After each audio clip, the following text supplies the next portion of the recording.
शीघ्र ही इसे बढ़ाकर 10,000 तक करने का लक्ष्य है। हमारे राज्य में चिकित्सक पूरे समर्पण से कोरोना मरीजों का इलाज कर रहे हैं।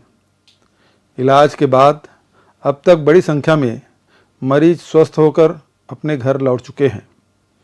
राज्य के 8 क्षेत्रीय और 22 जिला स्तरीय अस्पतालों में कोविड-19 के मरीजों के इलाज की व्यवस्था की गई है।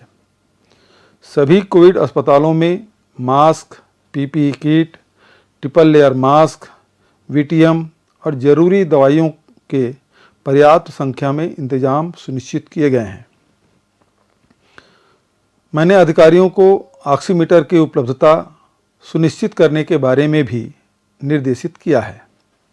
मेरा आपसे आग्रह है कि सभी अनिवार्य रूप से मास्क पहनें, बार बार हाथ धोते रहें, लोगों से दूरी बनाए रखें, भीड़ भाड़ करने से बचें। अगर हम यह सब करेंगे तो कोरोना वायरस का संक्रमण रोकने में सफल होंगे। राज्य शासन, हमारे सारे विभाग, चिकित्सक, सफाई कर्मी, पुलिस आदि कोरोना संक्रमण के प्रसार को रोकने और उपचार में लगे हैं। लेकिन अगर आप सावधानी नहीं रखेंगे, बचाव के उपायों का पालन नहीं करेंगे तो फिर कोरोना वायरस संक्रमण की रोकथाम मुश्किल होगी। मुझे जानकारी मिली है कि कुछ स्थानों पर लोग सैंपल लेने जा रहे स्वास्थ्य कर्मियों के दल का विरोध कर रहे हैं, उन्हें जांच करने से रोक रहे हैं। मेरा आपसे निवेदन है कि आप स्थिति की गंभीरता को समझें।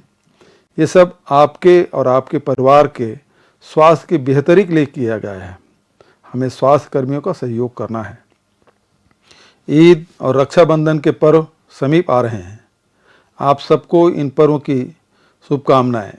पर्व को मनाते समय यह ध्यान रखें कि हम केवल अपने घर, परिवार के लोगों के साथ ही यह पर्व मनाएं। कोरोना से बचाव के लिए ऐसा करना बेहद ज़रूरी है। हमें अपने सामाजिक दायित्व का पालन करते हुए भीड़ भाड़ करने से बचना होगा। मुझे पूरा विश्वास है हम सब स्थिति की गंभीरता को समझेंगे और कोरोना संक्रमण को रोकने में सहयोग देंगे। धन्यवाद।